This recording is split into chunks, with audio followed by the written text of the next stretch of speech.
Enggak. Pakai. Enggak menggema. Dua di sini. Pada masa kita masalin sebenarnya Aku enggak pakai.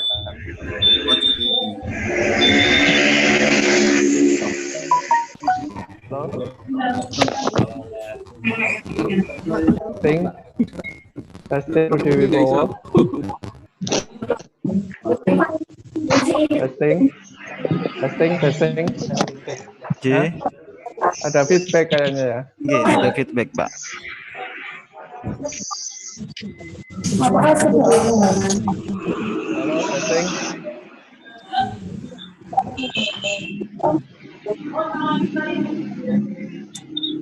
Ayo, Pak. Testing.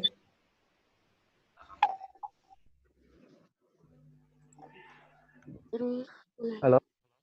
Testing. Selamat pagi semuanya. Selamat pagi, Pak.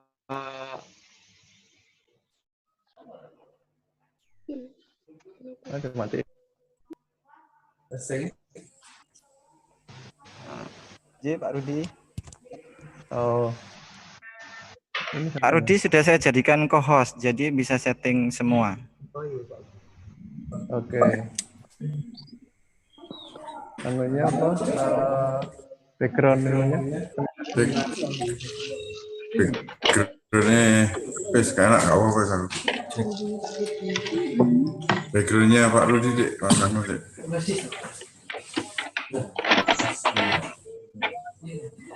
Sedikit pakai apa? Nggak usah, nggak pakai ini nggak apa-apa. Bagus suaranya. Sedikit. Tempat saya kok anu ya? Apa?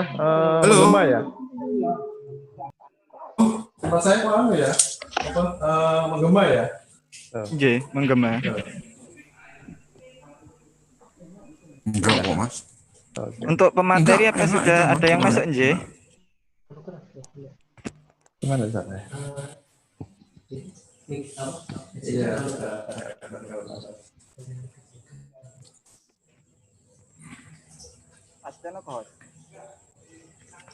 Oh. Halo. Assalamualaikum. Assalamualaikum warahmatullahi wabarakatuh. Selamat pagi Pak Dekan. Salam. Halo Mas Tiono, apa kabar?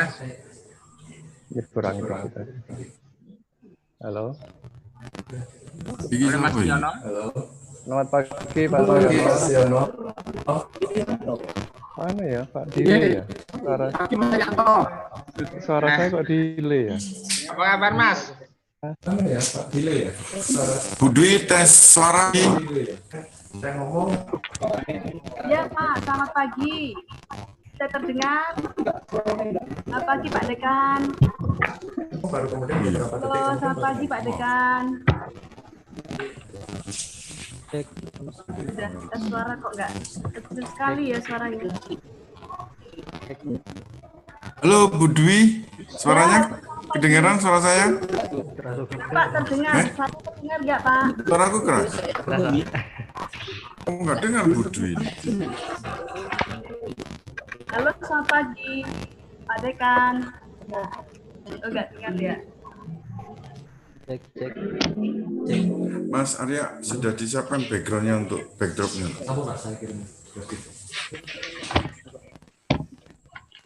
Ini kayak ya. Backgroundnya.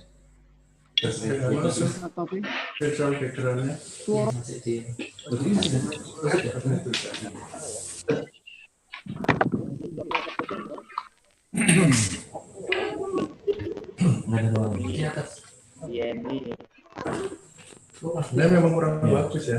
Satu Pengenannya sih acara itu. Oh, iya.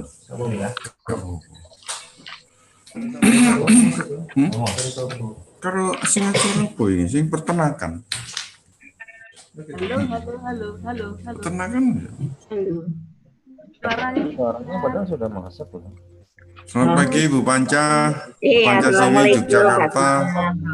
Sehat.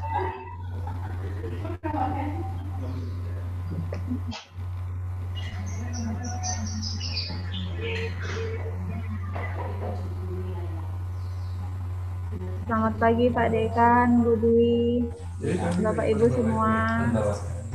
Selamat pagi Mbak Disti. Semuanya.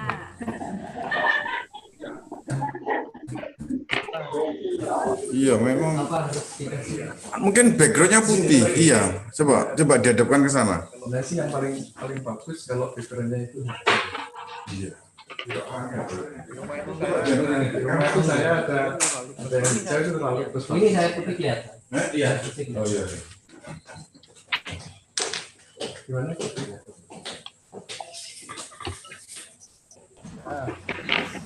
Baik, 1, 2. Ya.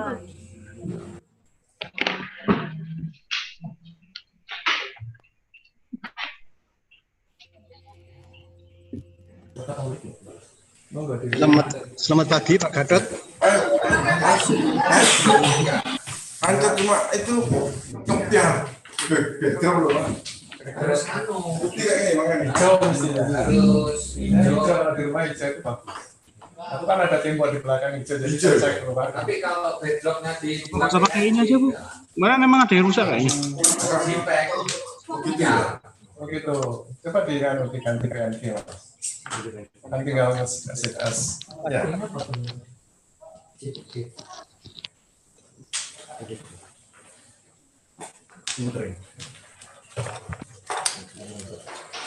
Iki nek wong-wong ki nang ndi kok apik iki Bambang Kusmanadi. Iki.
Bapak, Ibu, dan peserta webinar sekalian, menginjak acara selanjutnya, Rektor Universitas Jember akan menyampaikan sambutannya sekaligus membuka penyelenggaraan webinar ini. Kepada yang terhormat Bapak Dr. Insinyur Iwan Taruna M.Eng, dipersilahkan. Baik, terima kasih. Suara saya terdengar, ya, Pak Bambang? Terdengar, Pak. Benar, Pak Rektor. Assalamualaikum warahmatullahi wabarakatuh. Waalaikumsalam Salam semua. Selamat pagi. Bismillahirrahmanirrahim. Yang saya hormati, ini tentunya Bapak Direktur Pasca Sarjana, Pak Prof. Rudi Wibowo, kemudian Assalamualaikum, Pak Rektor. Dekan Fakultas Pertanian, Bapak Dr. Insinyur Suparjono, kemudian tentunya para narasumber yang saya sangat hormati. Yang pertama adalah Profesor Dr. Nunung Nuryantono, selaku Dekan Fakultas Ekonomi Manajemen IPB juga. Ini zaman saya belum ada ini, FFEM, yang sekaligus juga anggota Badan Supervisi BI. Kemudian Bapak Dr. Insinyur Kasti Subagiono MSc, selaku Dirjen Perkebunan Kementerian Pertanian Republik Indonesia, dan tak lupa juga narasumber yang terakhir yaitu Bapak Insinyur Haji Sugeng Wahyudiono, yang selaku Direktur Agronomi dan Research and Development di PT Astra Agroniaga, pelaku lama di industri kelapa sawit menurut saya. Tentunya juga Bapak-Bapak dosen, guru besar, peneliti, mungkin juga ada mahasiswa, dan mungkin peserta webinar yang tidak bisa saya definisikan satu persatu dan tidak saya sebutkan satu persatu pada kesempatan kali ini. Alhamdulillah, Rabbil Alamin, puji syukur kehadirat Allah Subhanahu wa Ta'ala, mari kita panjatkan karena rahmat dan karunia-Nya kita pada pagi hari ini masih diberi nikmat sehat untuk melaksanakan kegiatan produktif tentunya, yaitu webinar nasional dengan topik keberlanjutan industri perkebunan kelapa sawit di era kenormalan baru. Tentu saya juga ingin mengucapkan terima kasih kepada para narasumber atas kesediaannya gitu pada pagi hari untuk sharing dengan kami di dalam webinar ini membahas tentang industri perkebunan kelapa sawit. Saya juga berbahagia berada di sini bersama teman-teman yang lain dari Universitas Jember, menjadi bagian yang penting menurut saya karena peduli pada pembangunan Indonesia, khususnya di pembangunan industri kelapa sawit. Bapak Ibu yang saya hormati, hingga kini sebetulnya pertambahan konfirmasi positif pandemi COVID-19 di Indonesia masih belum usai. Jadi masih terus bertambah setiap hari. Per tanggal 20 kemarin itu sudah mencapai 88.000 kasus positif dengan catatan yang meninggal itu sekitar 4.239 orang.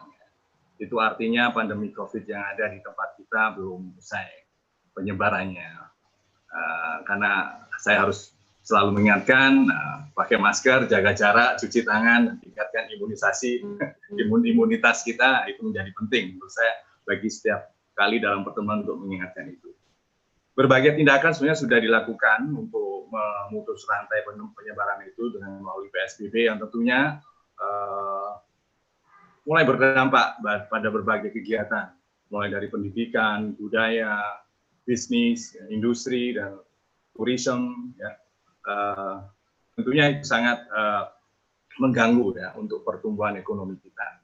Bahkan pemerintah sudah mensinyalir bahwa jika keadaan ini berkepanjangan, akan berdampak buruk pada perekonomian negara kita.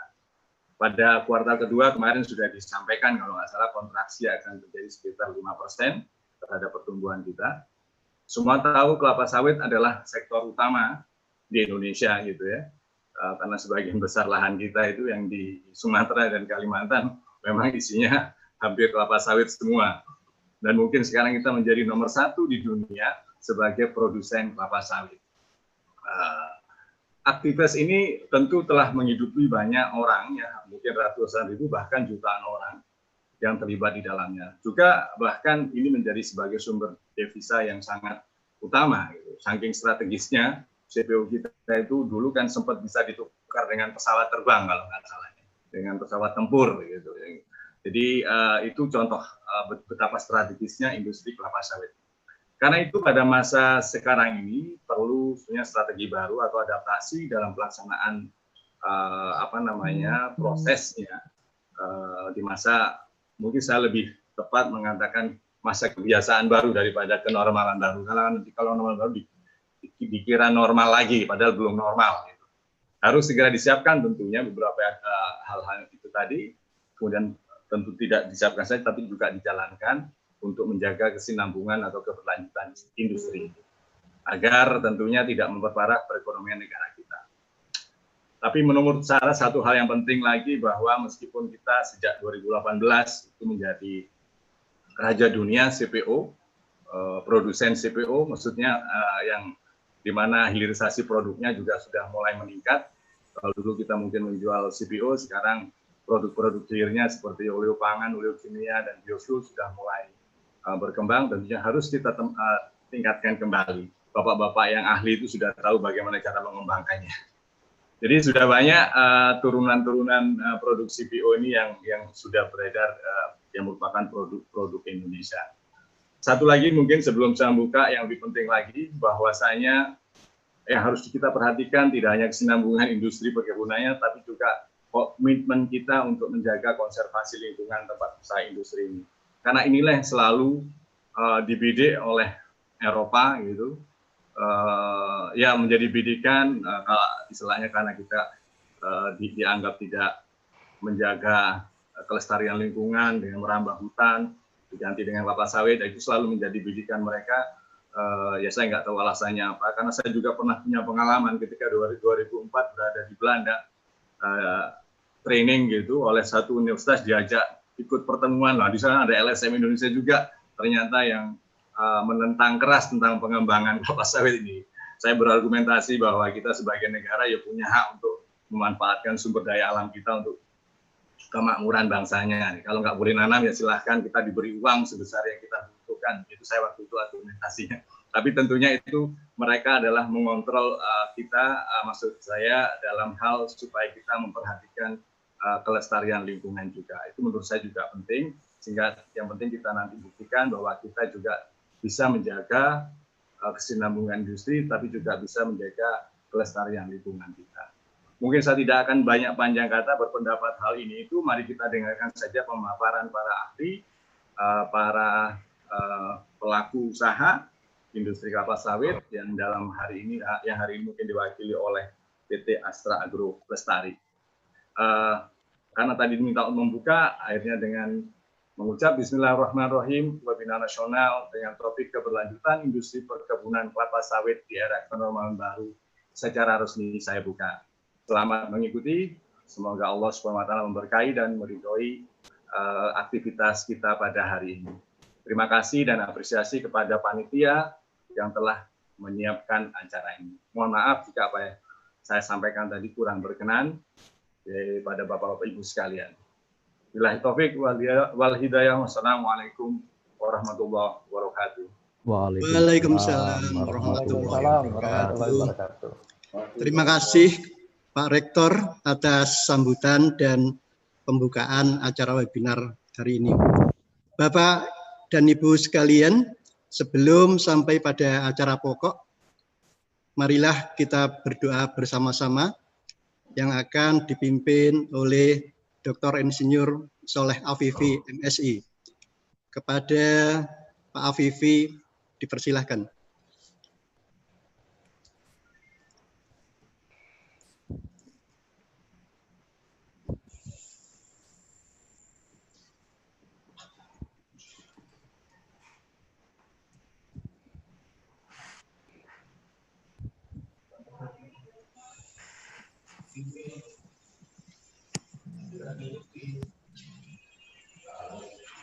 Baik, terima kasih Pak Bambang Kusmanadi. Bapak Ibu sekalian, hadirin yang saya hormati, yang Pak Rektor, para pembicara, para guru besar, mari kita bersama-sama berdoa kepada Pencipta kita, dengan harapan mudah-mudahan webinar kali ini kita semuanya mendapatkan ilmu yang manfaat barokah. Mohon perkenan untuk Bapak Ibu yang beragama Islam saya pimpin dan yang beragama lain mohon menyesuaikan. ala hadhihi niyyah wa likulli niyatin shalihah wa ila hadratin Nabil Mustafa Rasulullah sallallahu alaihi wasallam. Sallallahu al-Fatihah. A'udzu billahi minasyaitonir rajim. Bismillahirrahmanirrahim. Alhamdulillahirabbil alamin arrahmanir rahim maliki yaumiddin iyyaka na'budu wa iyyaka nasta'in ihdinas siratal mustaqim siratal ladzina an'amta 'alaihim ghairil maghdubi 'alaihim waladdallin rabbighfirli wa li walidayya amin. Allahumma shalli ala sayyidina Muhammadin sholatan tunjina biha min jami'il ahwali wal afat wa takfilana biha jami'al hajat wa tutahhiruna biha min jami'is sayyi'at wa tarfa'una biha indaka 'alal darajat wa tuballighuna biha aqsal ghayat min jami'il khairat bil hayati wa ba'dal mamatina ala kulli syai'in qadir. Allahumma ighfir lana wa liwalidayna warhamhuma kama rabbayana shighara. Allahumma inna nas'aluka 'ilman nafi'an wa fahman zakiyan wa lisanan dzakiran wa qalban khashi'an wa rizqan halalan thayyiban mubarakan wa na'udzu minal ilmi la yanfa' wa min qalbin la yakhsha wa min du'ain la yusma. Wa sallallahu ala sayyidina Muhammadin wa ala alihi wa sahbihi wa baraka wa sallam. Subhana rabbika rabbil izzati amma yasifun wa salamun ala mursalin walhamdulillahi rabbil alamin. Nasalukal qabul wa syafa'atir rasul wa bisyiril Fatihah. A'udzu billahi minasyaitonir rajim. Terima kasih. Assalamualaikum warahmatullahi wabarakatuh. Waalaikumsalam warahmatullahi wabarakatuh. Terima kasih kepada Dr. Soleh Afifi yang sudah memimpin doa. Selanjutnya Bapak dan Ibu sekalian, marilah kita masuk kepada acara pokok webinar hari ini yang akan dipandu oleh Profesor Dr. Insinyur Rudi Wibowo MS, Direktur Program Pascasarjana Universitas Jember. Kepada Prof. Rudi Wibowo, waktu diserahkan sepenuhnya. Monggo Prof.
Mohon maaf Bapak Ibu sekalian,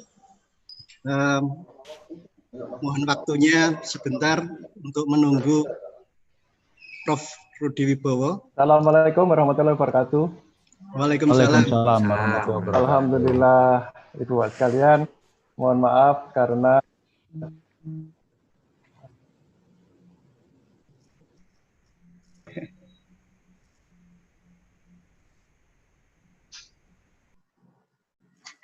Pak Dirjen itu karena ada delay. Alhamdulillah pagi ini kita bisa bersama-sama di dalam satu ruangan untuk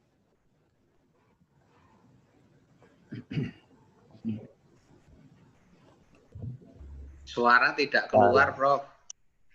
Halo? Suaranya tidak keluar.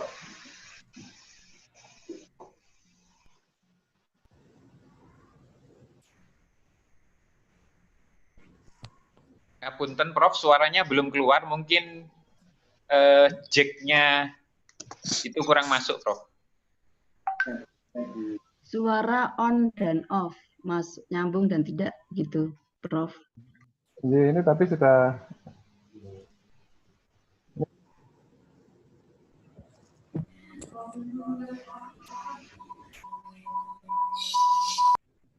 Halo, assalamualaikum. Ya, waalaikumsalam, Bro. Bisa, Bro. Kedengaran? Jernih? Ya. Alhamdulillah, saya ulangi lagi. Kedengaran ya, Mas? Bagus, bagus. Dengaran, Prof. Pagi ini kita berkumpul untuk mendiskusikan Enggak ada ya. di pertanian, yaitu tentang kelapa sawit. Kita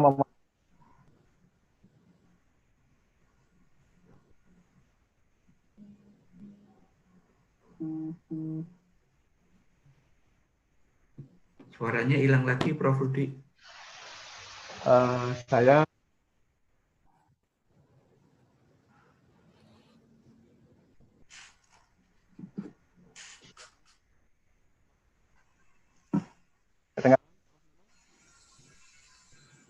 Suaranya timbul tenggelam, hilang dan tidak. Sekarang sedang tidak terdengar. halo? Gitu sih internetnya. Halo? Kedengaran? Kedengaran, Prof. Saya ingin mengucapkan terima kasih kepada Prof.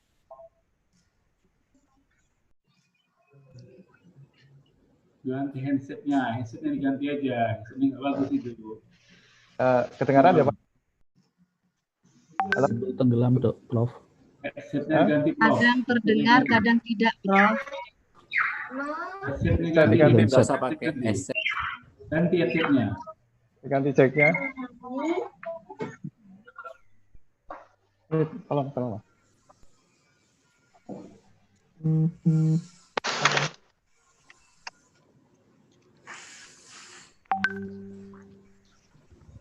Halo? Ya, bagus. Lebih bagus. Bagus, headsetnya salah. Dengar, Prof, terdengar. Kedengaran ya, Pak? Ya? Oke, Ya. saya pakai headset yang ini. Terima kasih kepada Hilang lagi.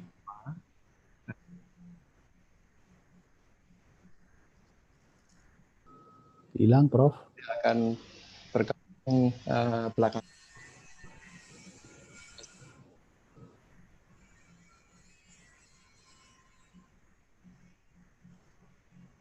Prof. Rudi, suaranya hilang lagi, Prof. Nah, yang ketiga,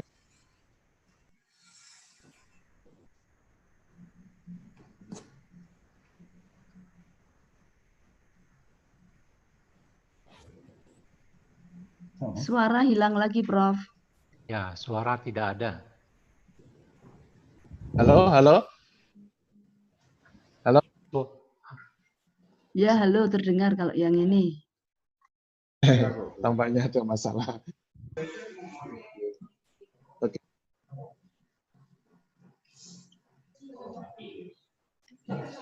Ya, alumnus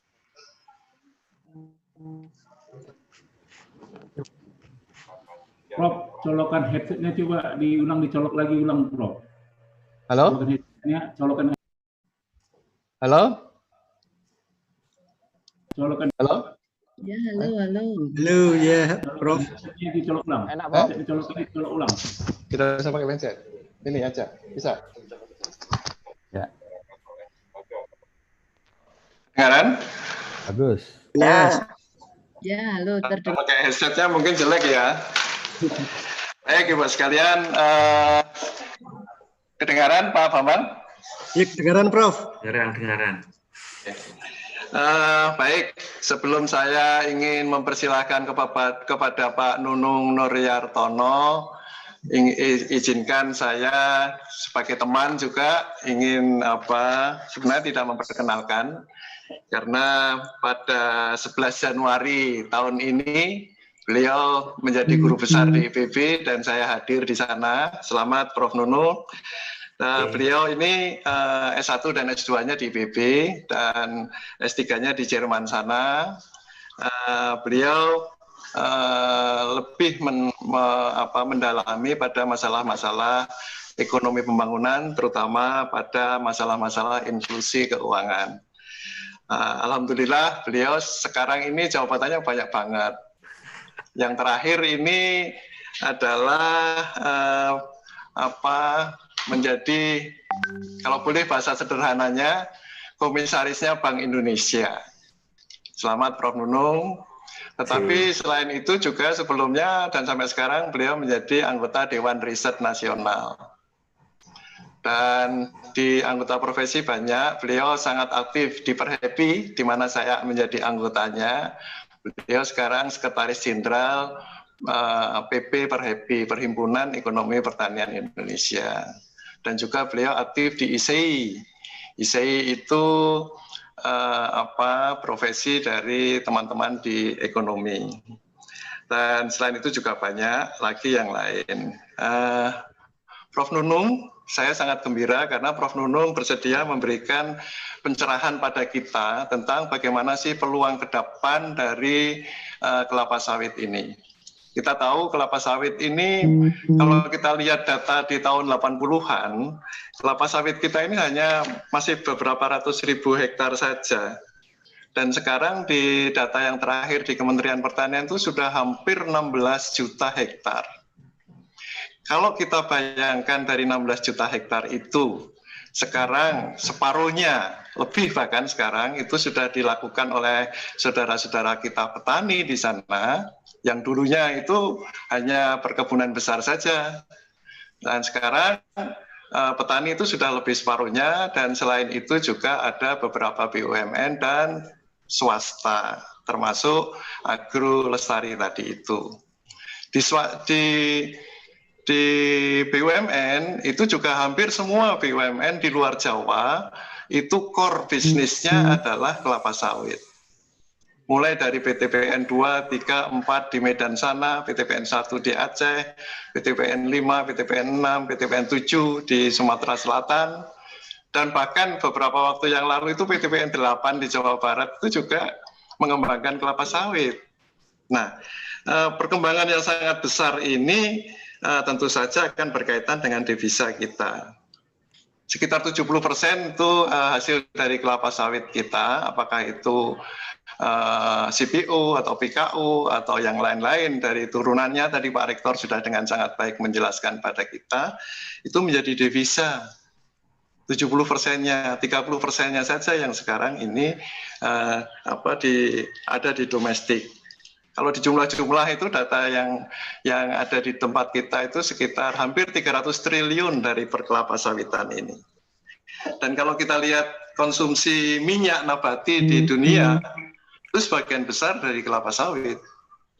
Sekitar hampir 40% minyak dunia itu dari sawit.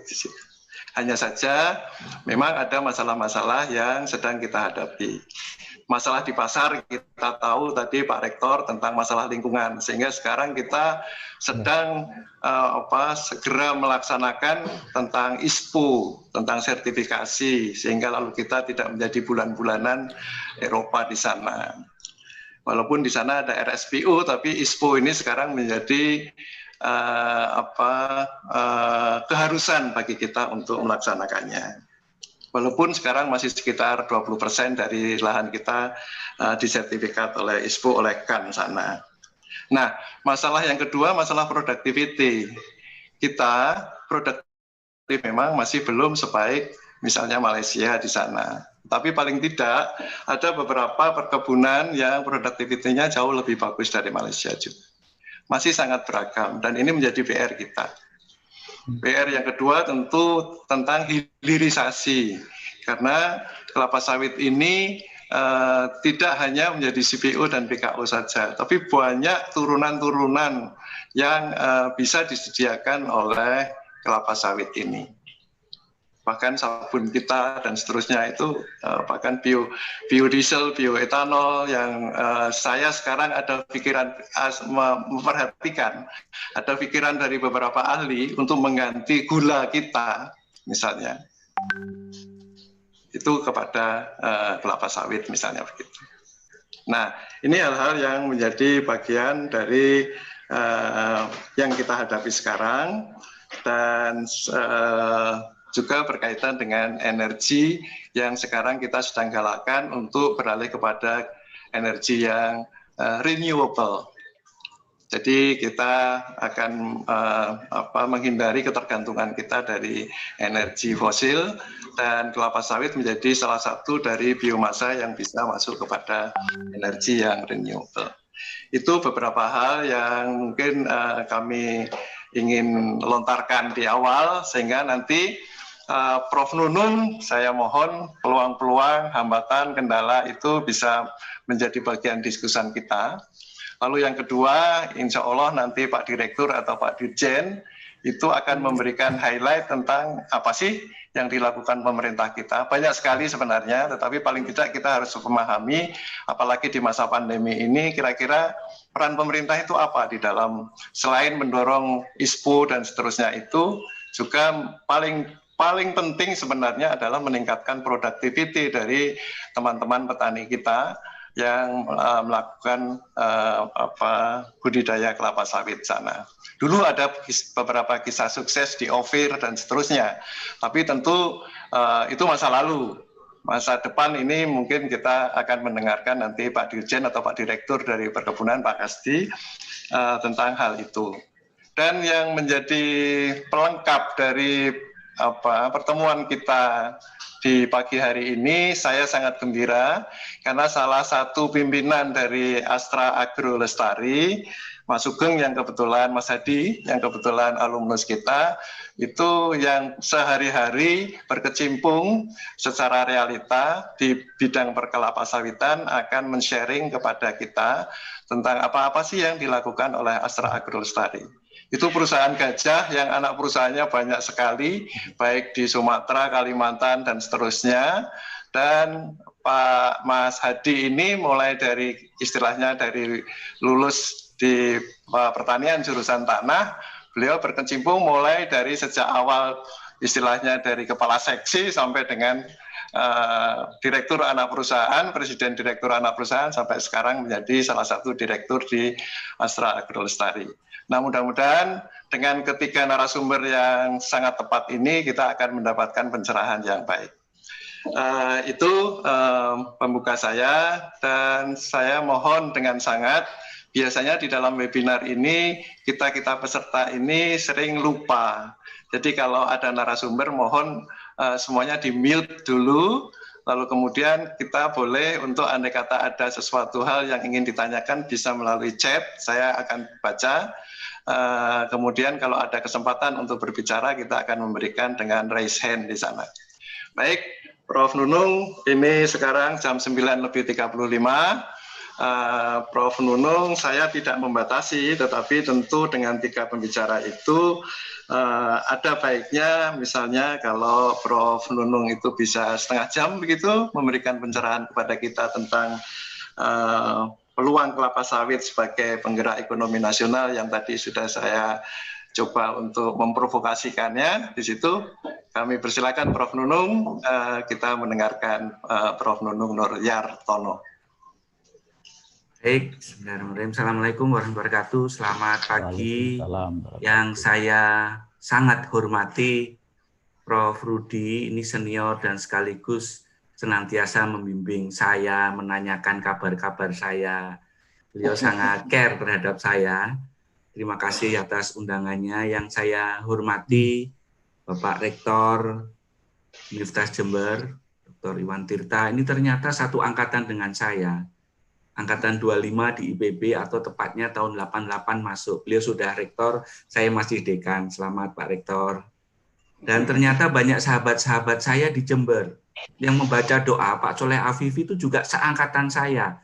Sudah sekian puluh tahun saya tidak bertemunya di layar lebar ini. Terima kasih ini kesempatan saya untuk bisa Bapak-bapak di Universitas Jember Fakultas Pertanian mempertemukan saya dengan sahabat-sahabat saya.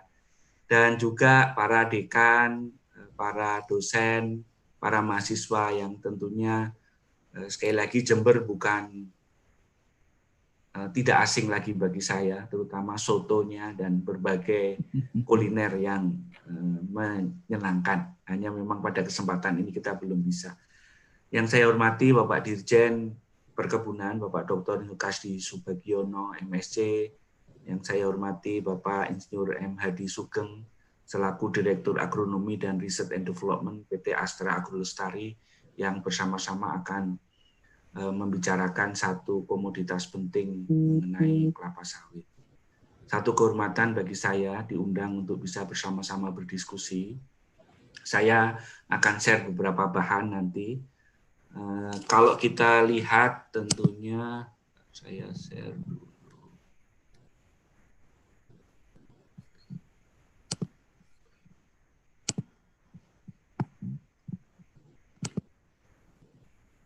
Bapak sekalian, tadi di awal juga sudah disampaikan oleh baik Pak Rektor dan Prof. Rudi berkaitan dengan kondisi yang ada saat ini dan bagaimana kelapa sawit kita bisa berharap banyak untuk menjadi penggerak ekonomi di masa kenormalan baru atau di masa kebiasaan, adaptasi kebiasaan baru ini.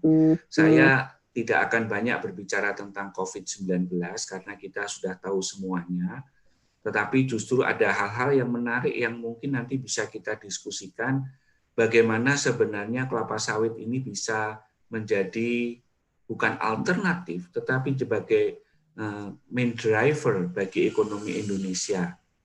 Karena di beberapa kesempatan juga pemerintah melihat perlunya atau kita tidak bisa meninggalkan ekonomi yang berdasarkan sumber daya alam, resource-based economy. Resource-based economy ini menjadi salah satu yang kita dorong, menjadi salah satu yang kita terus harus pikirkan dan kita lanjutkan sebagai penggerak ekonomi di Indonesia.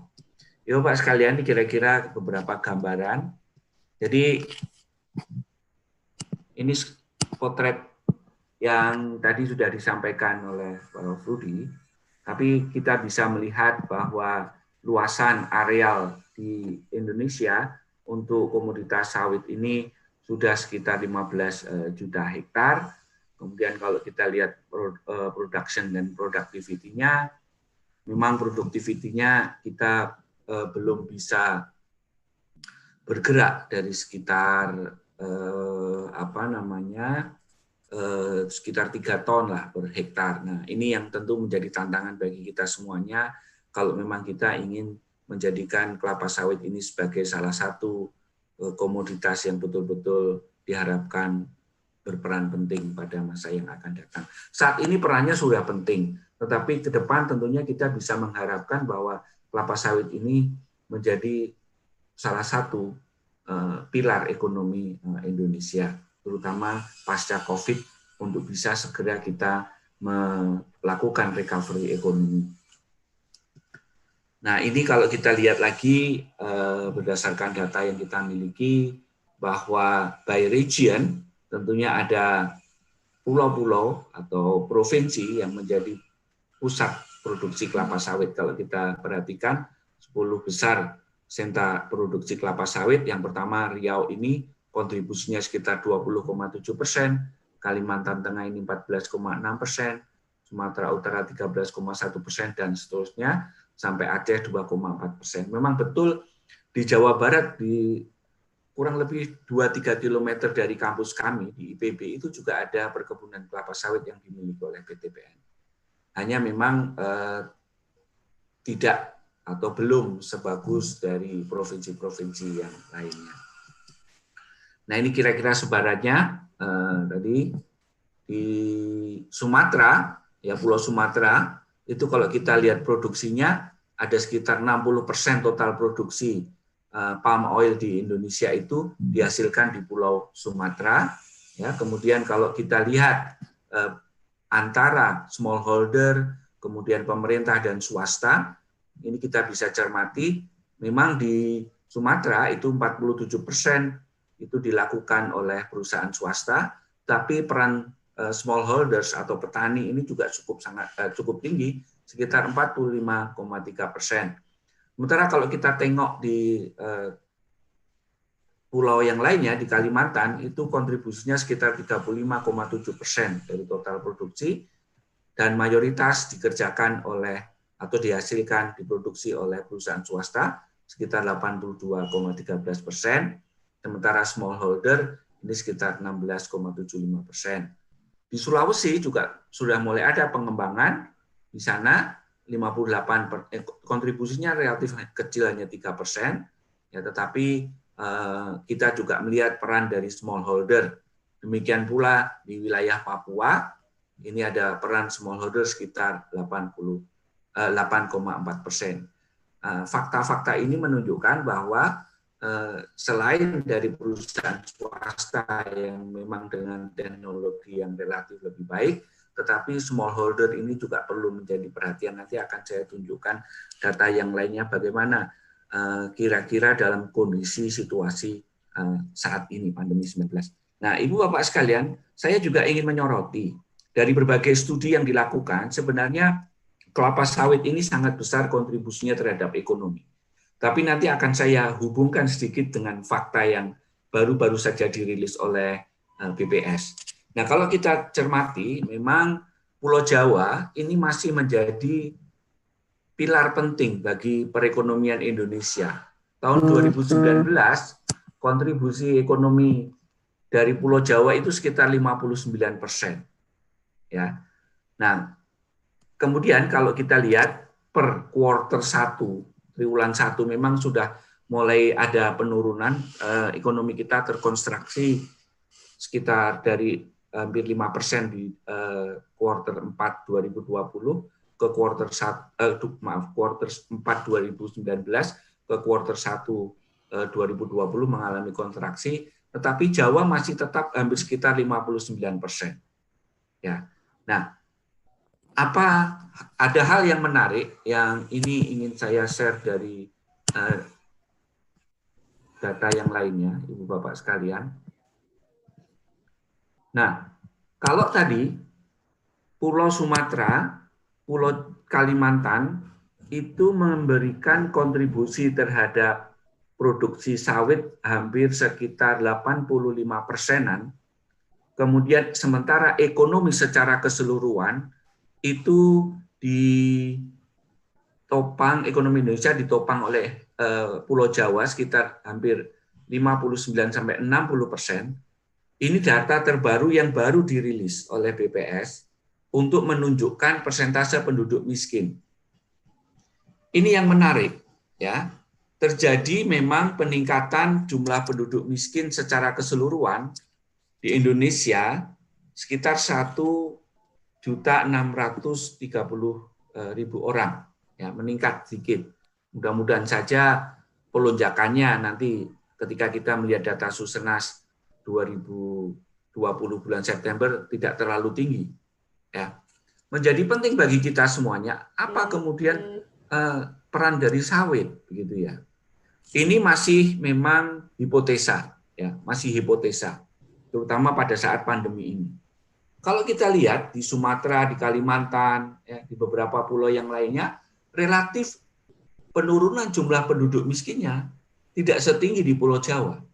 Ya, memang yang terdampak cukup besar itu adalah di Pulau Jawa dengan adanya pandemi ini, karena memang aktivitas ekonomi tadi 59% ekonomi Indonesia itu dihasilkan di Jawa. Nah, kalau di Sumatera ini hanya sekitar 65.000 penduduk miskin, pertambahannya di Kalimantan 80.000, di Sulawesi 18.000. Pada penelitian kami sebelumnya itu kontribusi kelapa sawit terhadap pengurangan angka kemiskinan itu sangat tinggi, ya, signifikan. Nah, artinya apa? Ini sebagai sinyal penting bagi kita bahwa setidaknya ekonomi kelapa sawit itu bisa memberikan bantalan penyelamat, ya, untuk orang tidak jatuh miskin. Hanya memang nanti kita lihat lagi karena masa pandemi ini sudden stop global trade itu terjadi, ya. Sudden stop global mobility itu terjadi. Nah, apakah sawit ini kemudian masih bisa memberikan penghidupan yang layak bagi masyarakat yang memang mengusahakan dan juga bagi industri dan bagi ekonomi secara keseluruhan? Nah, jadi ini poin kita, ada indikasi, ya, kelihatan tadi saya sampaikan dulu, sentra-sentra produksi di Pulau Sumatera dan Kalimantan itu sekitar 85%. Sementara ekonomi secara keseluruhan ditopang di sini. kita lihat evidennya bahwa jumlah penduduk miskin sampai Maret tadi, karena sudah ada persoalan pandemi COVID-19, PSBB dan seterusnya, ternyata penurunan jumlah penduduk miskin di pulau-pulau yang tadi merupakan pusat produksi kelapa sawit relatif kecil, gitu ya. Nah, balik lagi ke data sawit, Ibu Bapak sekalian. Nanti ini akan saya berikan ke panitia bahan presentasi saya sehingga bisa menjadi arsip bagi Ibu dan Bapak semua.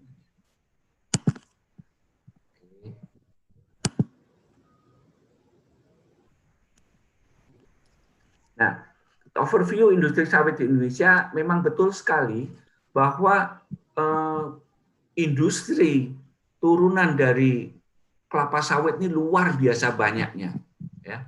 Mulai dari CPO, kemudian kita minyak inti sawit, ya, diturunkan banyak sekali yang kita tentunya kita melihat bahwa peluang ini menjadi satu kesempatan untuk kita bisa mengembangkan produk-produk turunannya. Nah, ini beberapa catatan, ya. Ini yang warna kuning ini sudah diproduksi di Indonesia cukup banyak, yang belum diproduksi Indonesia yang warna biru. Nah, kalau kita lihat lagi, mohon maaf ini terlalu kecil.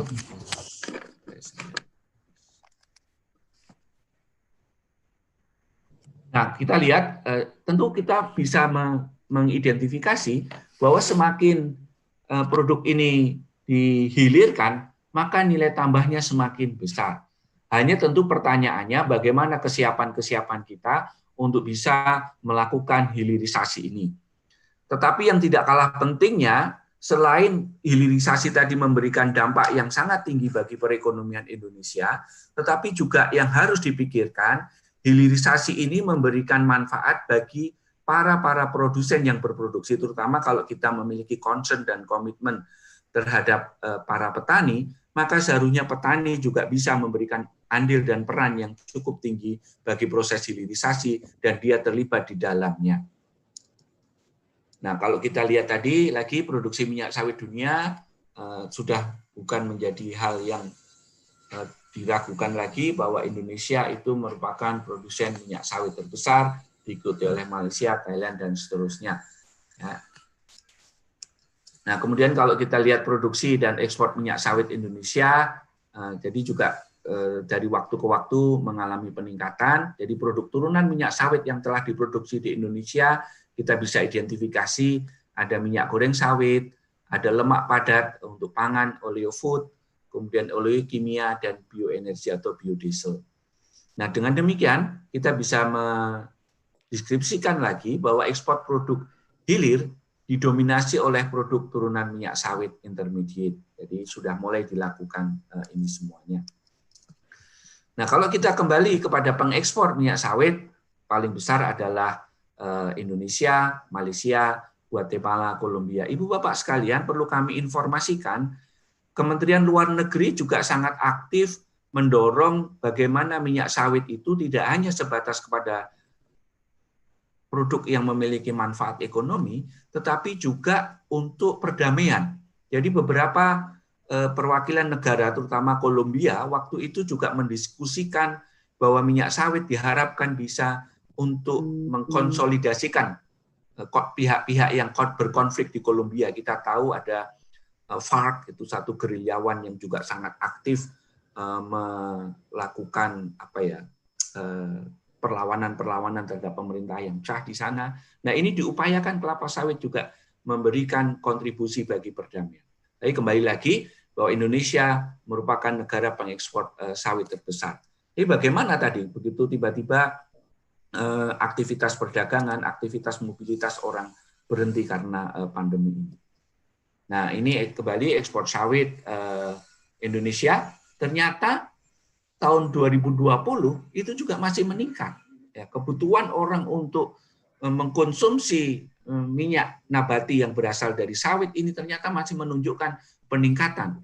Berarti meskipun terjadi sudden stop global trade, minyak sawit ini masih bisa memberikan kontribusi yang signifikan kalau kita cermati lagi dari neraca perdagangan juga, ternyata perdagangan sawit ini masih bisa memberikan kontribusi bagi devisa Indonesia di masa pandemi. Ada rilis terakhir juga yang disampaikan oleh pemerintah dan BPS. Ekspor non-migas kita masih tetap mengalami peningkatan.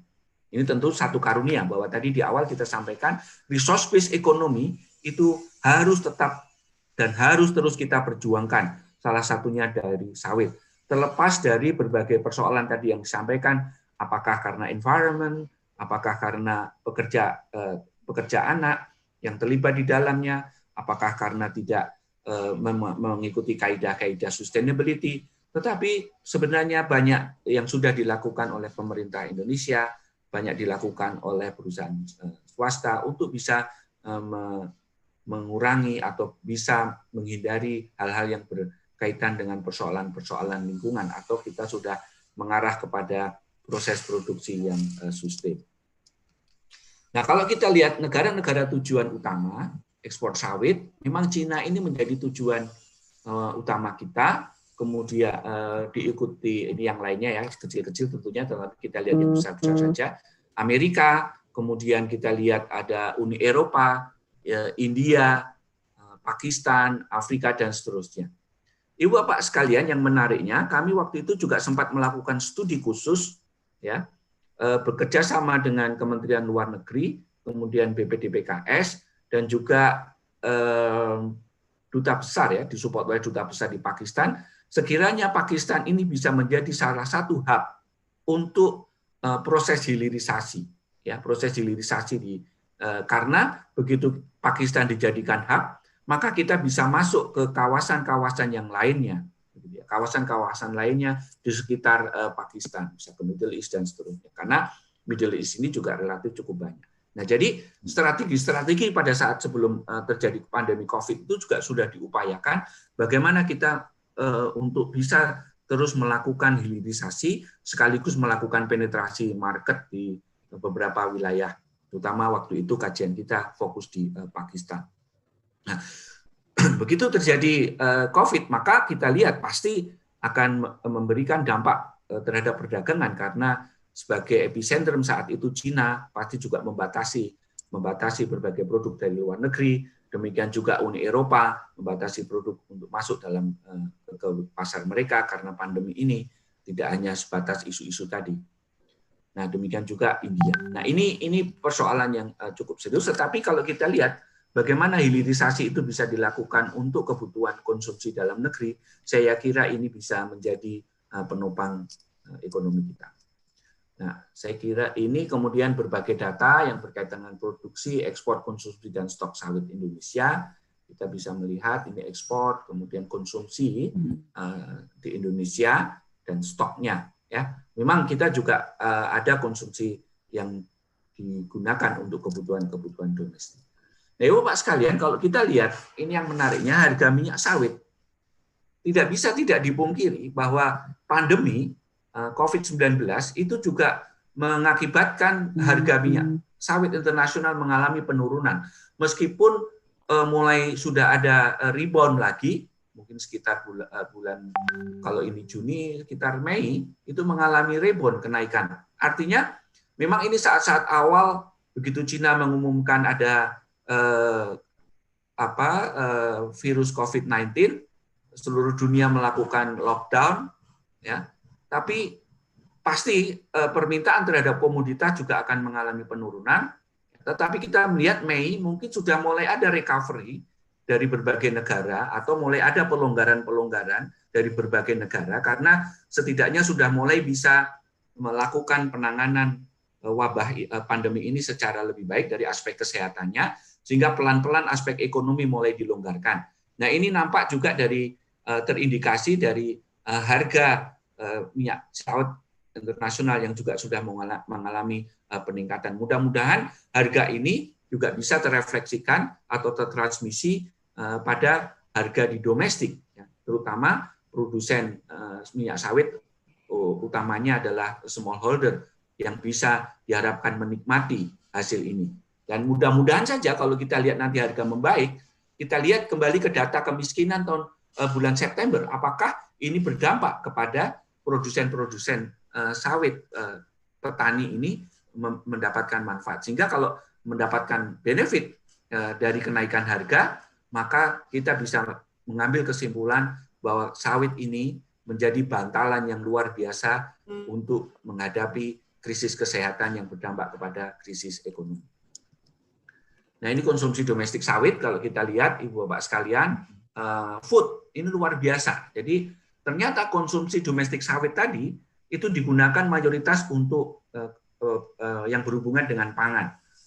Sementara oleochemical masih sedikit, biodiesel harapannya dengan B100 mudah-mudahan ini bisa terimplementasi dengan baik. Saya kira nanti Pak Hadi akan bercerita banyak.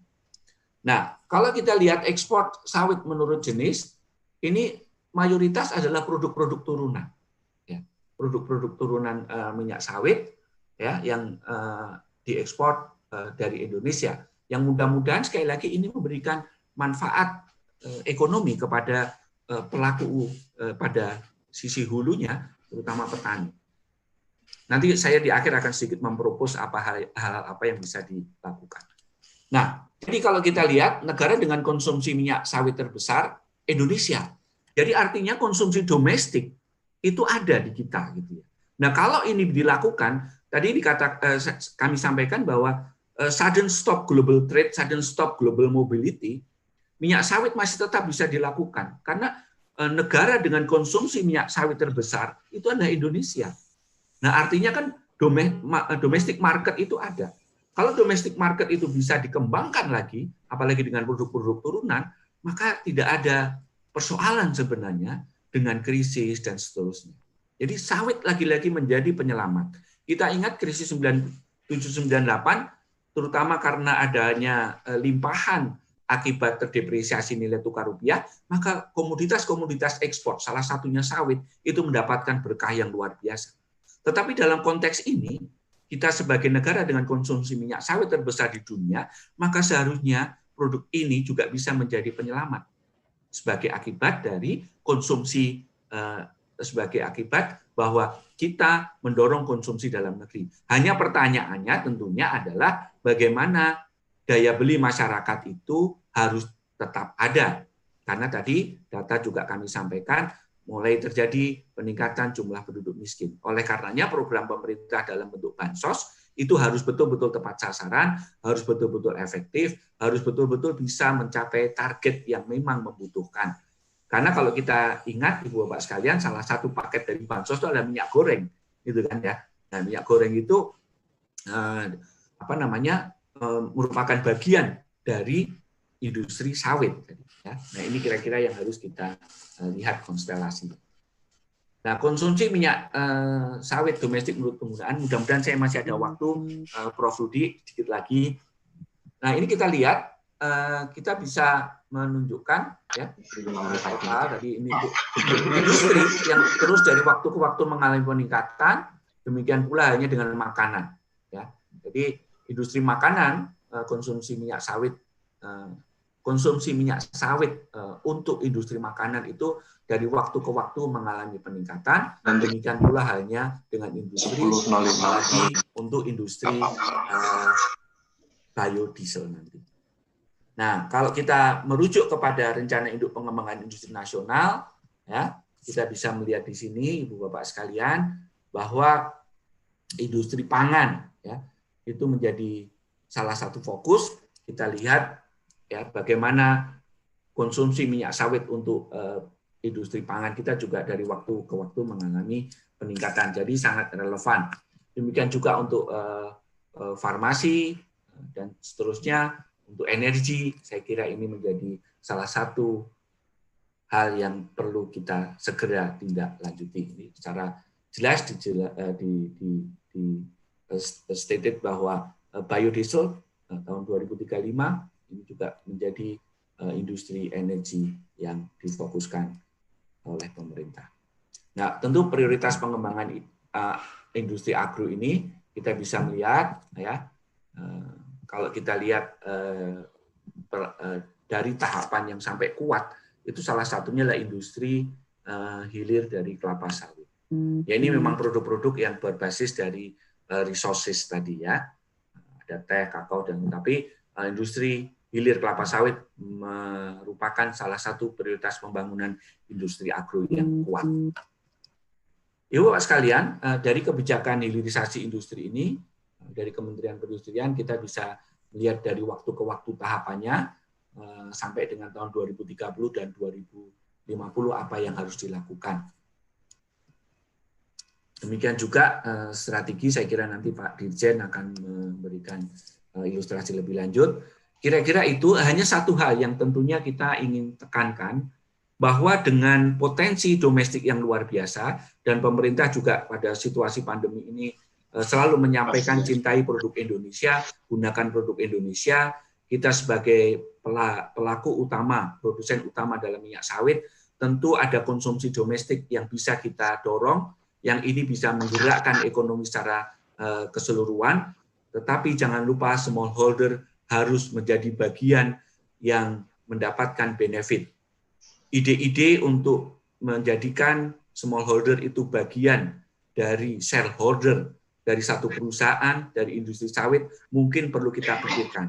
Memajukan koperasi-koperasi sawit itu juga perlu kita jadikan bagian dari roadmap pengembangan sawit dalam mengatasi persoalan-persoalan krisis ke depannya.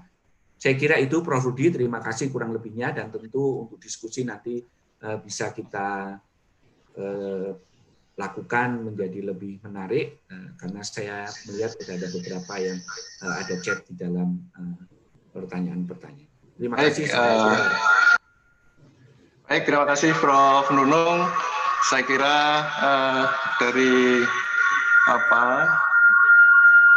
presentasi yang sangat komprehensif tadi, kita bisa menarik benang merah bahwa memang peluangnya besar, karena pengembangan konsumsi domestiknya itu bisa dikembangkan dengan baik andai kata hilirisasi itu memang didorong kepada kebutuhan-kebutuhan yang konsumsi domestiknya tinggi di sana. Nah, hanya masalahnya tadi Prof. Nunung ingatkan, jangan dilupakan bahwa memang produsen, si petani-petani itu harus mendapatkan bagian dari nilai tambah yang bisa mensejahterakan mereka. Nah, tampaknya putaran ini akan menjadi lebih baik andai kata produktivitas kelapa sawit kita ini memang bisa ditingkatkan lebih baik di sana. Nah, Prof. Nunung, terima kasih. Saya ingin bertanya kepada Prof. Nunung. Prof. Nunung punya waktu sampai akhir ini kan ya? Sampai sudah saya waktu sudah memang saya plot untuk acara ini. Prof. Saya mengetahui orang yang sangat sibuk seperti Prof. Nunung, saya harus tanya itu. Mudah-mudahan di sebelah tidak ada webinar menguji S3 atau apa gitu. Sudah ada promosi hari ini, tetapi Dekan yang memimpin di sana. Ya. Baik, kalau gitu untuk teman-teman yang bertanya disimpan dulu. Saya ingin memberikan kesempatan kedua kepadanya. Saya melihat urutannya itu setelah kita memahami tentang konstelasi peluang, tantangan, dan seterusnya yang tadi sudah disimplifikasi oleh Prof. Nunung, yang dilakukan sekarang ini. Nah, ini Pak Dirjen sebenarnya atau Pak Direktur itu menjadi ini. Tapi saya mendapat kabar Pak Dirjen masih mendampingin Pak Menteri, tapi ada Pak Direktur mungkin nanti di sana. Nah, tidak apa-apa, Ibu sekalian, saya izin untuk mendahulukan Mas Hadi Sugeng, di mana setelah kita tahu itu semua, kira-kira realita di lapangan seperti apa. Nah, ini perusahaan gajah yang besar yang dikendalikan oleh Mas Sugeng dan Mas Hadi dan teman-temannya ini, kita ingin dengarkan kira-kira di lapangan seperti apa sih yang terjadi sekarang ini. Karena Astra Agro Lestari ini ada di mana-mana, baik di Sumatera dari utara ke selatan, timur barat sampai ke pulau-pulau yang lain. Mas Hadi Sugeng ini kalau boleh saya perkenalkan, beliau hampir seusia dengan Prof. Nunung. Beliau selesai di jurusan tanah, Fakultas Pertanian Universitas Jember di sana, dan mulai dari awal memang beliau membaktikan dirinya di Astra Agro Lestari, kemudian merangkak naik dan seterusnya sampai sekarang menjadi salah satu direktur di Astra Agro Lestari. Tetapi yang saya senang di sini beliau Mas Hadi ini juga menjadi bagian dari GAPKI, Gabungan Pengusaha Kelapa Sawit, yang berkenaan dengan bagaimana mengimplementasikan ISPO misalnya. Nah, mungkin share yang berkaitan dengan kondisi lapangan, apakah di perkebunan swasta, apakah yang berkaitan dengan petani, mungkin bisa di-share kepada kita semua. Mas Hadi, saya persilahkan Anda bisa mempunyai waktu 30 menit, begitu kalau bisa di-share kepada kita, seperti halnya Prof. Nunung tadi. Monggo Mas Hadi. Baik, Prof. Prof izin sebentar Pak ya, ke kamar kecil sebentar aja ya, bentar Pak ya. Oh ya.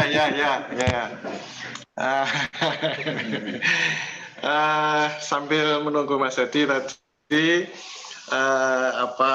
saya sangat senang tadi Prof. Nunung itu mengingatkan kepada kita, sebenarnya tadi dari pohon industri yang sangat besar itu ada beberapa yang mestinya kita bisa melihat mana yang perlu didorong sebagai prioritas untuk dikembangkan hilirisasi di Indonesia ini. Misalnya pertanyaan tentang bagaimana sih cara kita untuk mensubstitusi energi fosil dengan energi non-fosil misalnya. Nah, itu bagian yang menurut saya juga penting. Dan kemudian kita juga melihat tadi ada beberapa produk hilir, apakah itu berupa oleopangan atau oleokimia, biodiesel dan seterusnya, itu mengharuskan kita melihat lebih dalam karena pohon industri kelapa sawit ini amat sangat besar di sana. Nah, itu hal yang ini. Kemudian di akhir tadi ada RIPIN. Nah, RIPIN ini saya pikir tugasnya Prof. Nunung di Dewan Riset Nasional kayaknya di sini. RIPIN dari 2015 sampai 2035, dan memang dari sana kita paham bahwa pangan ini menjadi bagian penting yang harus kita kembangkan selain untuk pertumbuhan ekonomi juga untuk konsumsi masyarakat. Nah, itu kita lihat Mas Hadi sudah minum, sudah ke belakang. Monggo silakan Mas Hadi, Anda punya waktu 30 menit dari sini. Baik, terima kasih Bapak Profesor Rudi atas waktunya. Yang saya hormati Bapak Rektor, kemudian para guru besar, para suhu dan senior saya, kemudian Pak Nunung ya, yang telah banyak memberikan pencerahan kepada kita mengenai prospek industri kelapa sawit ke depan. Baik, jadi saya akan coba menyampaikan beberapa hal. Saya sharing di screen saya. Bisa dilihat Pak Profesor, Pak Rudi?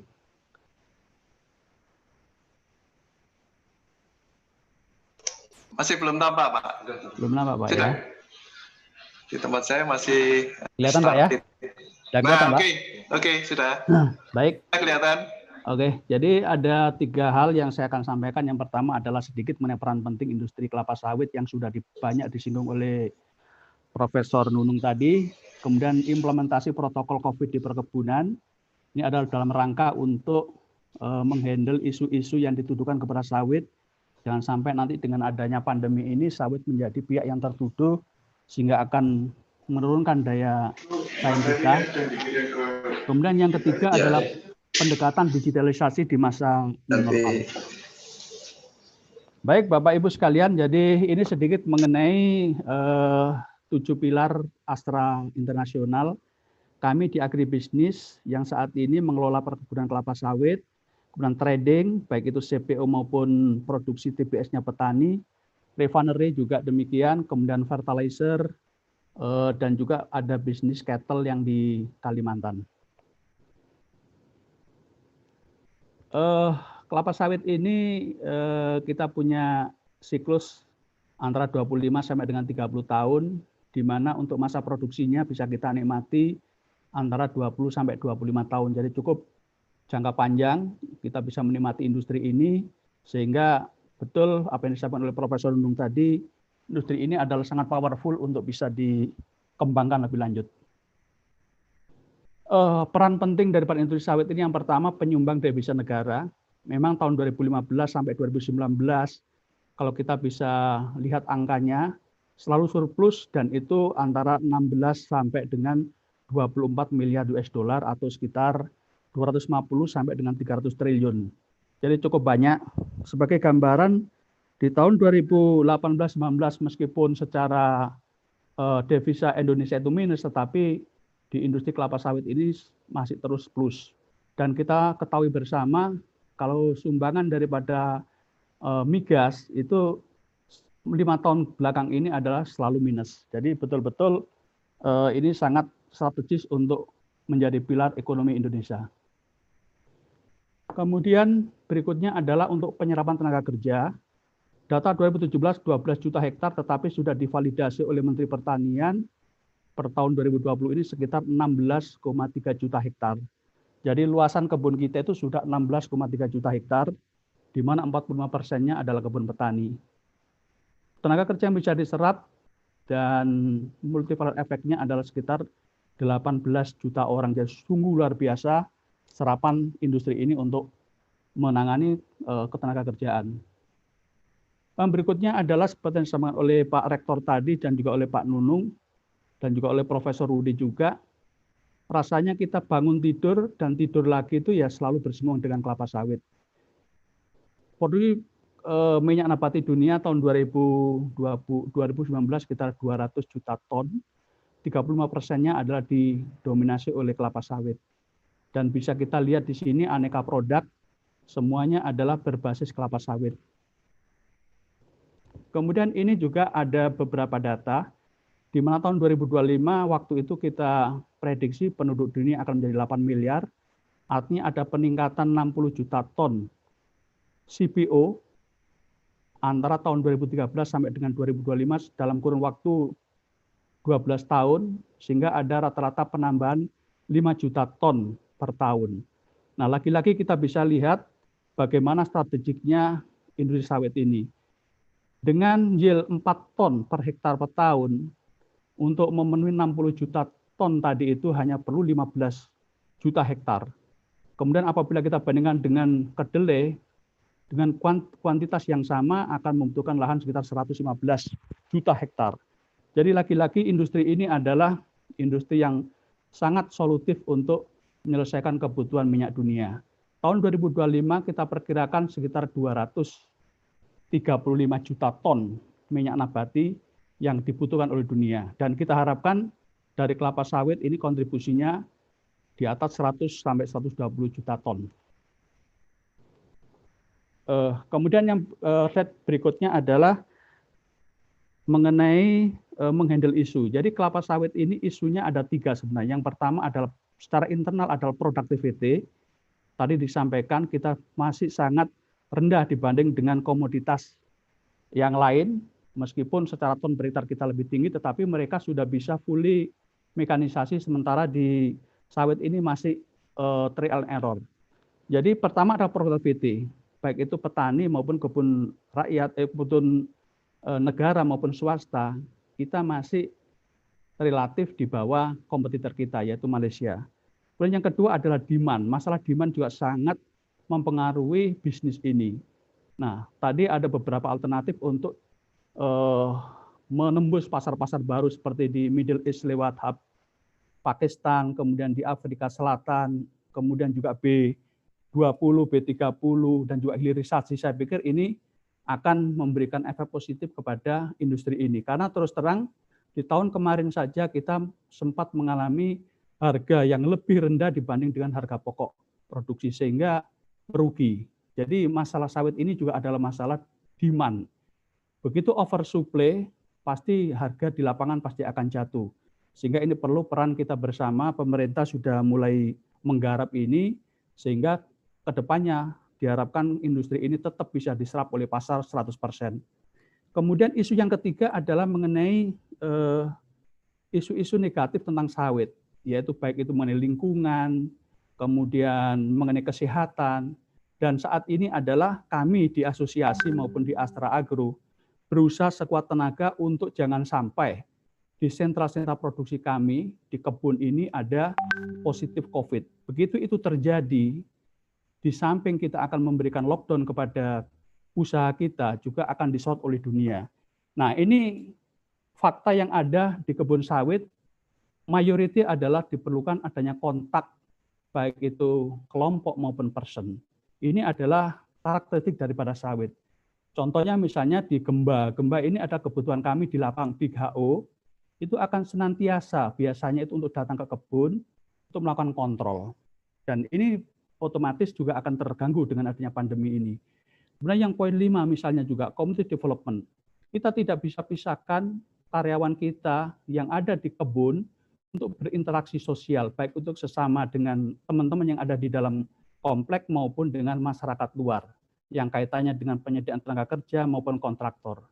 Jadi ini adalah challenge tersendiri bagi kami di asosiasi dan di perkebunan, bagaimana kami bisa merubah pola kerja dalam menghandle kegiatan ini mungkin berbeda sama sekali dengan sebelumnya. Kemudian juga masalah tenaga kerja yang memang melimpah. Di sana banyak sekali tenaga kerja yang tadi saya sampaikan, dengan 16,3 juta hektar itu sekitar 18 juta orang yang terlibat di dalamnya. Nah, semua bisnis kita dari kegiatan penanaman sampai dengan pengolahan, semuanya melibatkan padat karya dan majority terdampak dengan COVID ini. Sehingga kami di asosiasi dan perusahaan terus berpikir bagaimana cara untuk menghandle isu ini sehingga kita benar-benar bisa bebas COVID. Nah, ini adalah himbauan dari pemerintah dan ini konsisten kita jalankan. Salah satunya adalah sanitasi. Tadi Pak Rektor sudah bilang kebiasaan baru mencuci tangan dan sebagainya. Ini suka nggak suka harus kita jalankan. Minimum kontak dengan internal maupun eksternal. Jadi teman-teman di kebun 100% ini harus menjalankan, sedangkan teman-teman di head office di samping menjalankan ini juga ada polisi tidak ada kunjungan. Semua penerbangan lockdown. Nah, ini adalah challenge tersendiri bagi kami, bagaimana kami bisa memastikan kegiatan di lapangan itu berjalan dengan baik. Juga adanya penerapan WFH maupun WFH yang ada di head office. Nah, ini harus kami buat semaksimal mungkin dengan cara-cara yang paling efisien sehingga kami bisa memastikan operasional bisa dengan lancar. Jadi intinya adalah challenge daripada orang-orang kebun harus merubah kebiasaan, mempunyai habit baru bagaimana menghandling pekerjaan yang selama ini kita jalankan lebih banyak bersinggungan dengan orang.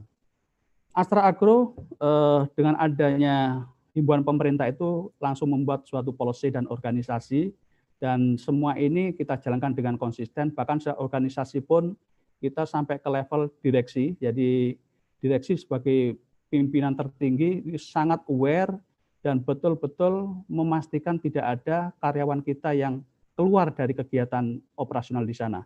Bahkan saya informasikan juga di tahun ini kita hanya 1% orang yang melakukan cuti karena sesuatu hal, bukan karena lebarannya. Kalau cuti lebaran bisa kita nolkan karena ada kegiatan tertentu, misalnya ada kemalangan, kedukaan dan sebagainya. Jadi hanya 1% dan itu berhasil kita jalankan. Nah, ini sebagai contoh-contoh yang sudah kita jalankan. Jadi physical distancing, kemudian cuci tangan dan line sanitasi semua kita jalankan setiap hari seperti ini. Kemudian juga demikian fasilitas-fasilitas umum kita senantiasa secara periodik kita semprot dengan disinfektan sehingga kita bebas dengan COVID ini. Juga tak kalah pentingnya kita terus galakkan namanya kampanye-kampanye protokol kesehatan di semua tempat. Penerimaan buah di lapangan, dari lapangan ke pabrik juga demikian, kita jalankan protokol yang ketat, mulai dari pengukuran suhu, cuci tangan, sampai dengan pembongkaran TBS dan seterusnya. Juga untuk CPO sama, kita betul-betul terapkan ini. Sehingga kabar baiknya adalah sampai dengan hari ini, dengan upaya-upaya maksimal, alhamdulillah sebagian besar industri kelapa sawit masih operasi dengan normal dan baik. Jadi tidak ada kegiatan yang di-stopkan. Ini begitu ada penyetopan, akan berdampak kepada company secara keseluruhan, karena disitulah sumber daripada proses produksi. Kemudian yang kedua, minimum isu adanya COVID-19. Sampai hari ini GAPKI maupun di Astra tidak ditemukan kasus serius. Kemudian yang ketiga, juga di tempat lain banyak kita dengar ada PHK-PHK di industri kelapa sawit. Alhamdulillah isu ini tidak muncul. Kemudian yang keempat, kita juga proaktif dengan Pemda setempat maupun asosiasi yang lain untuk memberikan kepedulian baik itu APD maupun sembako. Dan ini adalah peran yang dilakukan oleh industri sawit, dan alhamdulillah ini bisa di tengah pandemi yang seperti ini, industri sawit tidak banyak disorot karena keteledoran masalah pandemi. Nah, beberapa hal yang bisa kami sharing, keberhasilan ini ditentukan beberapa hal, termasuk juga di GAPKI, yaitu policy management dan budget yang memang kita alokasikan. Terus gugus tugas juga demikian, kita jalankan dengan maksimal, sosialisasi, dan yang penting juga adalah role model dari atasan dan reward dan punishment secara tegas. Begitu ada karyawan kita yang keluar dari kebun, begitu balik harus dilakukan rapid ataupun swab test. Kemudian adanya isolasi mandiri yang harus benar-benar dijalankan dan SOP ketat dalam penerimaan tamu. Sampai hari ini kita tidak boleh ada menerima tamu dari luar. Sudah 4 bulan, jalan ke 5 bulan. Kemudian yang ketiga ini adalah saya akan mencoba untuk solusi untuk productivity. Jadi bagaimana industri ini bisa lebih produktif.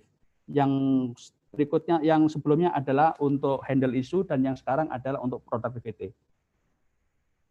Nah, mau nggak mau ini adalah kebiasaan baru yang harus terus kita jalankan dengan normal baru ini, yaitu Peraturan Menteri Kesehatan Nomor 328.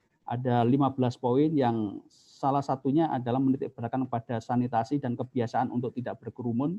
Dan ini suka nggak suka, ini harus benar-benar terjadi di kebun kita, sehingga tidak ada isu COVID di kebun. Nah, tadi saya sampaikan kita tidak ada dinas luar, tidak ada kunjungan ke lapangan. Nah, bagaimana kita bisa memastikan kebun itu berjalan dengan baik? Sementara di sana itu banyak ribuan tenaga kerja yang apabila ini tidak bisa dikelola dengan baik, maka akan terjadi pemboran di mana-mana. Nah, alhamdulillah Astra Agro sudah mulai menginisiasi program ini dengan yaitu digitalisasi 3 tahun yang lalu, yang sebelumnya kita nggak tahu kalau ada pandemi begini. Tetapi dengan adanya digitalisasi ini, benar-benar kita bisa meningkatkan produktivitas karyawan kita dan juga solusi di tengah pandemi ini. Jadi kita namakan program Dinda dan Meli ya. Dinda ini adalah Daily Indicator Astra Agro dan Meli adalah Meal Excellent ya. Jadi kita seluruh proses bisnis kita tentukan KPI-nya, tentukan standar-standarnya, kemudian termasuk juga apa-apa yang harus diinput oleh asisten atau mandor itu, sehingga apa yang sudah dimasukkan di dalam gadget itu bisa kita capture di head office dan kita tahu persis apa yang terjadi di lapangan. Jadi mulai kegiatan rawat, panen, kemudian di kegiatan pabrik, baik proses maupun maintenance, termasuk logistik, kita semua pakai digitalisasi. Kemudian di pabrik sendiri yang kita ukur penekanannya adalah di tekanannya, kemudian di temperatur dan di level dilution. Ini juga untuk memastikan supaya semua mesin-mesin kita itu ready for use dan semua adalah bisa berjalan sesuai dengan SOP yang kita harapkan. Nah, ini adalah gambaran dashboard yang ada di head office. Ini adalah di kantor besar kami. Kami dengan dashboard Dinda, kami bisa memantau kegiatan rawat, panen, dan transport day by day. Setiap hari diupdate dan kita tahu persis produktivitas orang by orang. Jadi orang per orang kita tahu, kemudian upling by upling kita tahu, sehingga di sini memudahkan kita untuk memberikan briefing atau memberikan instruksi apa-apa yang harus diperbuat. Kemudian di pabrik juga demikian. Ini ada diupdate setiap jam dilakukan update terhadap 6 parameter tadi. Di layar ada TV itu, satu TV itu adalah untuk satu pabrik. Di situ ada 9 parameter yang mencantumkan dari 6 parameter utama tadi. Begitu merah itu adalah masalah. Begitu ada merah adalah masalah. Jadi ini semua data, semua kegiatan operasional bisa kita capture di sini. Kemudian untuk Dinda ini adalah aplikasi, adalah HP yang kita berikan kepada semua asisten kita, yang di situ harus sebelumnya kita desain parameter-parameter apa yang harus kita ikuti, dan input-input apa yang harus mereka lakukan. Ini disiplin mereka lakukan sehingga kita bisa mendapatkan gambaran utuh di lapangan. Kemudian kalau Amanda ini adalah gadget juga, tetapi ini adalah untuk level yang lebih rendah, yaitu untuk mandor. Baik itu mandor tanaman, mandor pabrik, mandor teknik, dan sebagainya, semua by gadget. Bahkan absensi pun kita juga sudah paperless, jadi semua adalah difoto, kemudian di-share. Jadi bentuk laporannya ini adalah foto dan data share. Jadi semua akan bisa tertrace benar tidaknya data itu diambil.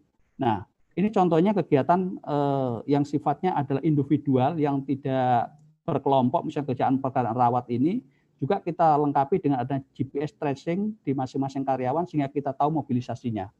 Kemudian yang paling bawah kanan ini adalah sinergi dari kegiatan yang ada di lapangan, yaitu panen, angkut, dan olah.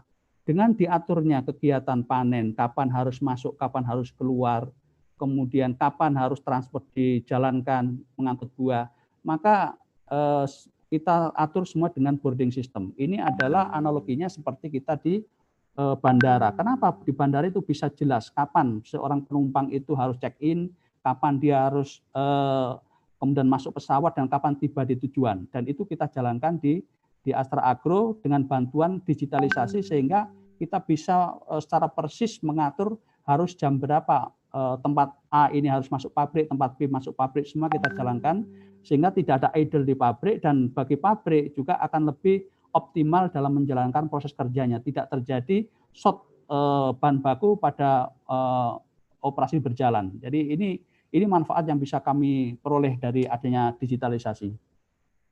Nah, ini contoh output daripada digitalisasi tadi, semua tercapture di PIM, kita namakan PIM, yaitu Plantation Information Management System di Jakarta, sehingga kita bisa ketahuan tadi mengenai productivity.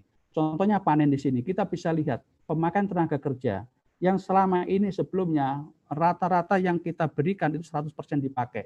Nah, sekarang sudah tinggal 70-80%. Jadi orang sudah bisa kita drive dengan digitalisasi, merubah perilaku yang di lapangan. Jadi adanya orang-orang non-produktif itu tertrace di alat ini, sehingga mereka akan dilakukan coaching dan konseling, sehingga ujung-ujungnya mereka kembali produktif. Kemudian di jam kerja juga demikian, seluruh Indonesia kita sama, kita punya rencana jam 15.30 selesai, dan yang kejadian juga demikian di Mei 1543, di Juni 1547. Jadi kita desain seperti anak sekolah. Kapan masuk, kapan istirahat pertama, istirahat kedua, kapan harus pulang, itu semua by design. Di transport pun demikian, kita bisa lihat di sini, produktivitas transport juga kita pantau dari 19 hampir 20.000 ton per unit, jam selesainya pun demikian, jam 20 WIB, dari plan 2 jam 22 sehingga bisa lebih bagus lagi.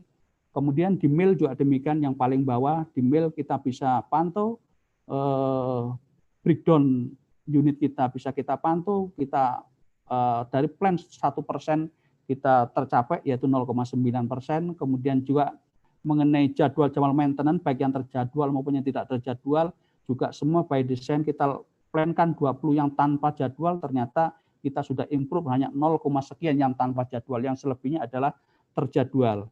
Nah, ini kita menganut sistem adalah 4, 5, 8. Jam 4 ini adalah selesai panen, 5 selesai mengeluarkan buah ke TPH, tempat pengumpulan hasil, jam 8 itu adalah selesai pengangkutan ke pabrik. Jadi itu adalah kemudahan atau keuntungan setelah kita digitalisasi. Kita tahu persis di mana buah.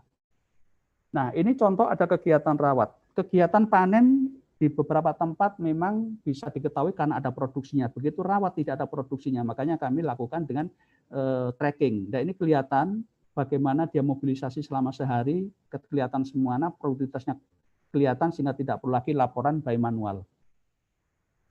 Nah, ini bisa kita lihat time series dari 2019 sampai 2020 terjadi peningkatan produktivitas yang sangat besar. Yang warna hijau tua ini adalah tenaga yang bekerja harian, sekitar 8.000-an orang dari plan 12.000 yang tanda merah, jadi bisa turun. Kemudian yang hijau muda itu adalah ketuntasan. Jadi makin ke sini makin tuntas karena apa? Karena kita tahu orang by orang dan kita bisa memberikan briefing secara efektif. Nah, ini juga di pabrik juga demikian. Di chart yang atas itu adalah stabilitas pabrik. Yang penting ada stabilitas pabrik, artinya tidak breakdown. Itu kelihatan dari 2019 ke 2020 juga makin mendekati 100%.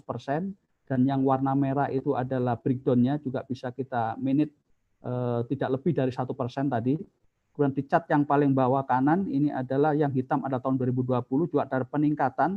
Kestabilisan pabrik itu makin meningkat, yaitu mendekati hampir 100% dibanding sebelumnya. Nah, ini adalah mimpi kita dan juga pekerjaan kita yang harus kita tuntaskan, yaitu kita kepingin seluruhnya nanti by digital, untuk kesehatan tanaman maupun pemupukan kita kepinginnya nanti itu pakai drone yang kita lagi rancang, kemudian various sensor untuk mendeteksi muatan tiap-tiap unit juga kita pasang, begitu nanti muatannya melebihi daripada yang kita SOP kan akan terjadi break di engine-nya, akan mati dengan sendirinya. Kemudian kita juga untuk di stok CPO misalnya, juga kita sudah tidak ada lagi yang namanya laporan by manual, semua adalah sudah by system, yaitu by sensor yang kita namakan dengan Vega ya kan. Jadi kita betul-betul datanya adalah akurat, cepat, dan presisi. Nah, ini ke depannya sesuai dengan tuntutan zaman dan yang kita rasakan sampai dengan hari ini untuk menyongsong industri 4.0, ya kita mengharapkan ke depannya bisa memakai IoT dan saya yakin kita harus ke sana. Ini ada satu kebiasaan baru untuk dijalankan di perkebunan supaya apa? Supaya kita minimum kontak dan kita juga meningkatkan productivity. Nah, ini beberapa hal yang harus kita jalankan kaitannya dengan new normal ini. Yang pertama, ya suka nggak suka, yang namanya jaga jarak, cuci tangan, dan sebagainya, yaitu sesuai dengan Kemenkes 328 harus konsisten di seluruh industri kelapa sawit, supaya kita bisa menghindari yang tadi saya sampaikan isu negatif. Yang kedua, tim head office harus konsisten dengan WFO dan WH, tetapi tetap bisa fokus untuk bisa membantu operasional di lapangan. Dan di Jakarta sendiri kita juga diperpanjang lagi. Jadi ya sudah, orang-orang head office meskipun tidak bisa kerja 100% di head office, tapi bagaimana bisa lebih efektif ya atas dasar data-data yang ada di digital. Kemudian yang terakhir adalah suka nggak suka keterlibatan teknologi ini sudah harus kita jalankan. Dan ini menjadi komitmen kami di teman-teman GAPI juga sudah mulai belajar kepada Astra Agro bagaimana untuk bisa membuat, merancang, dan mengimplementasikan digital ini di tempat kerja kita. Baik, mungkin itu Bapak Ibu sekalian. Jadi dua pendekatan untuk isu negatif kami lakukan dengan protokol COVID, dan untuk productivity kami lakukan dengan digitalisasi, di samping dengan nanti kegiatan-kegiatan yang lain juga tetap kami jalankan seperti intensifikasi dan lain sebagainya. Sekali lagi, industri ini adalah industri yang bagus, harus kita cintai, pun harus kita bela, harus kita bantu, dan juga harus kita perkuat untuk ketahanan industri di Indonesia dan untuk devisa kita. Terima kasih Pak Rudi. Assalamualaikum warahmatullahi wabarakatuh. Waalaikumsalam warahmatullahi wabarakatuh. Terima kasih Pak Adi. Ya. Pak Adi sudah cerita banyak sekali dan menurut saya menjadi lebih penting atas upaya-upaya dari Astra Agro Lestari, paling tidak di kebun dan di pabrik, tentang bagaimana kita mulai mengakrabi hal-hal yang berkaitan dengan digitalisasi. Kita tadi diceritakan tentang bagaimana ada Dinda, bagaimana ada Meli, dan kemudian dashboard yang bisa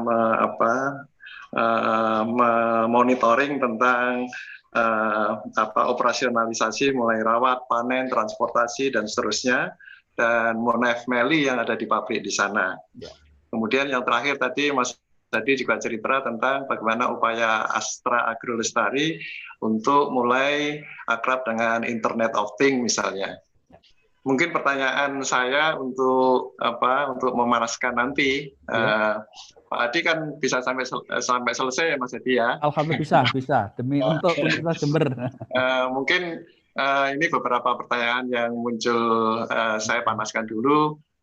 Astra Agrostari ini kan perusahaan besar sekali dengan wilayah yang sangat luas. Nah, mungkin pertanyaannya adalah kira-kira produk-produk hilir apa sih yang menjadi bagian penting dari Astra yang dikembangkan selama ini, dan bagaimana produk-produk itu dikelola sehingga lalu bisa menjadi sinergi dari kebun sampai ke produk-produk hilirnya nanti. Karena banyak produk-produk yang pasti sudah dilakukan oleh Astra Agrostari. Tapi disimpan dulu, Mas. Nanti mungkin kita bisa diceritakan tentang itu. Karena hilirisasi ini menjadi penting. Tadi Prof. Nunung bilang, hilirisasi, apalagi hilirisasi yang berkaitan dengan konsumsi domestik. Nah, itu juga menjadi penting di sana. Itu yang mungkin akan bisa